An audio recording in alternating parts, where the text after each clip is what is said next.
Today, we delve into the wisdom of the ancients with the 7 cures from The Richest Man in Babylon by George S. Clason. This remarkable book, relevant even today, serves as a guide to financial prosperity. It's been a beacon of light for many, leading them out of financial darkness. In this video, we'll dissect each cure, offering you a detailed understanding of these timeless principles.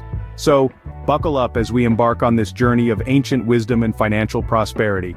The first cure is simple yet profound. Start thy purse to fattening. Now this might sound like ancient speak for save your money, but let's dive a little deeper. It's about more than just setting a few coins aside, it's about creating a habit, a mindset of wealth accumulation. Imagine your income as a flowing river. Every month water flows in and every month water flows out.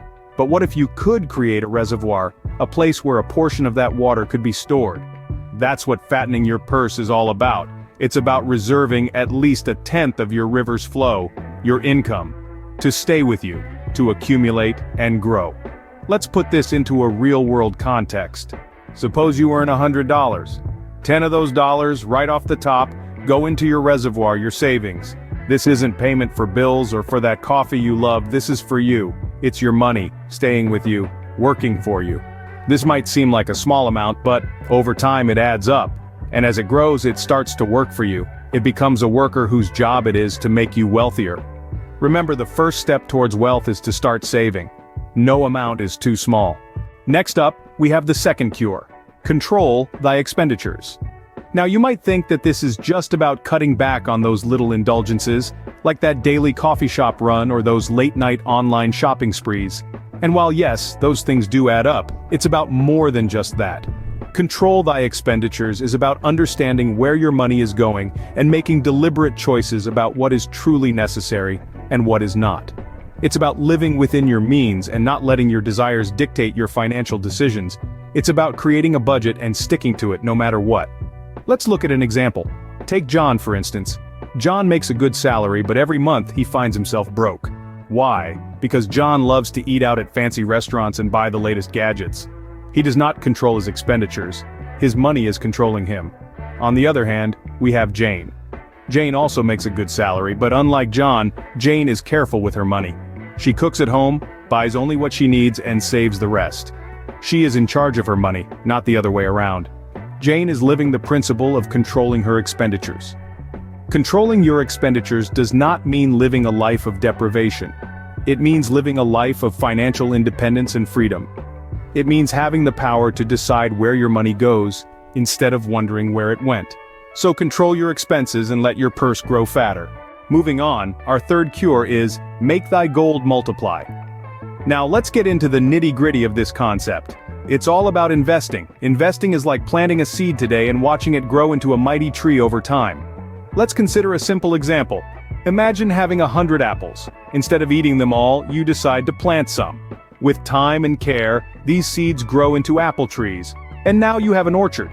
This is the essence of investing, using a part of what you have now to generate more in the future. It's important to remember that investing isn't about getting rich quick. It's a process like watching a tree grow.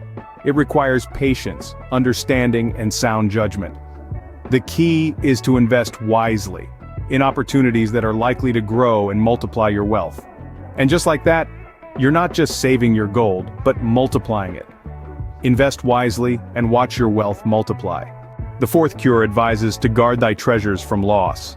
Now what does this mean? It's all about being smart with your money. We've all heard stories of people who've invested their hard-earned money into get-rich-quick schemes, only to find their pockets emptied and their dreams shattered. It's a painful lesson, but a necessary one.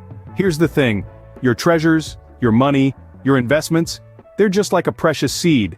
You wouldn't plant this seed in a field without first ensuring it's fertile, would you? The same goes for your money.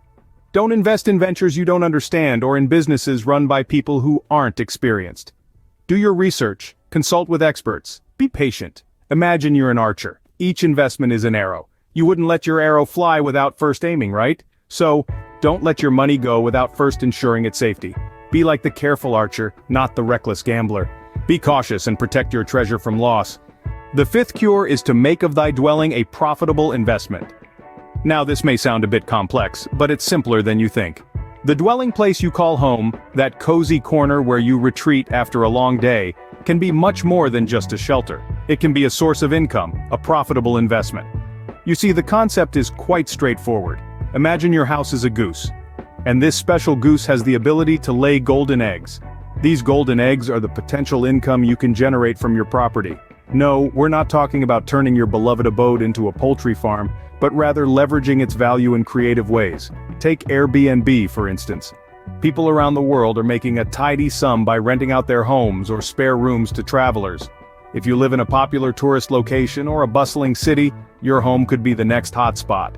Then there's the option of capital gains. Over time, property values tend to rise. By maintaining and improving your home, when the time comes to sell, you could profit from the increased value. It's like nurturing the goose for a bigger, golder egg. And let's not forget the possibility of converting your basement or garage into a rental unit. With the rise of the gig economy, there's a growing demand for affordable, flexible living spaces. So remember, your home is not just a dwelling, but a potential source of income. The sixth cure is to ensure a future income.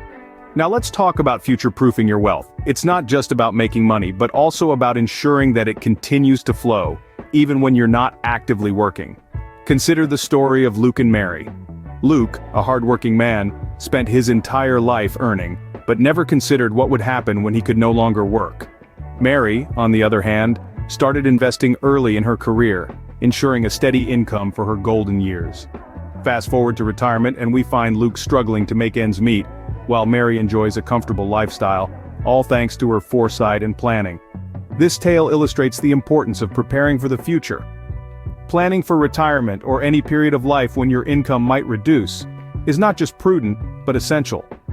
Whether it's through a retirement fund, investments, or a side business that can provide passive income, securing your future income is a significant step towards financial freedom.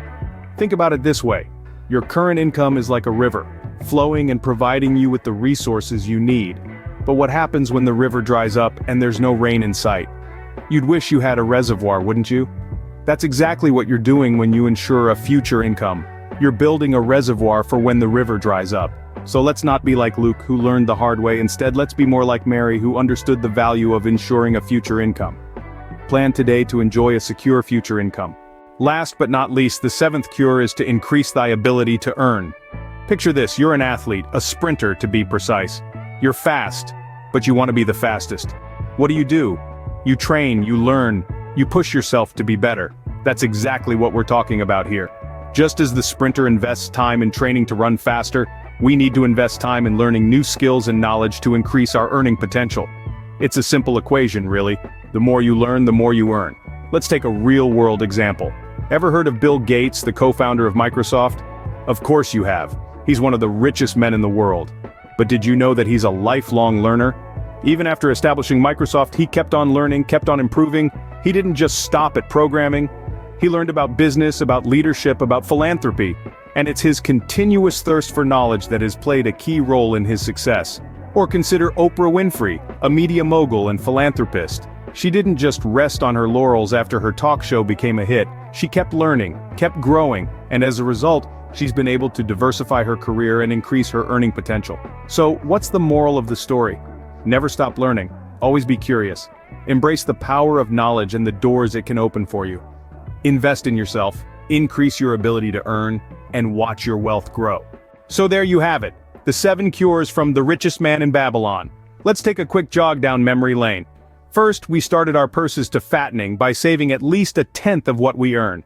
Next, we took control of our expenditures, never letting our needs and wants exceed our earnings. Then, we discussed the power of investment, making our gold multiply. We also learned the importance of guarding our treasures from loss by investing wisely and avoiding scams. We recognized the value of making our dwellings a profitable investment instead of a monetary drain. We emphasized the need to ensure a future income through pensions, annuities, and other means. Lastly, we discussed how to increase our ability to earn by continuously developing our skills and knowledge. In essence, these 7 cures guide us in our journey of financial prosperity. It's not just about accumulating wealth, but also about managing and growing it. Remember, the road to wealth is paved with discipline, wisdom, and a keen eye for opportunities. Until next time, stay wealthy.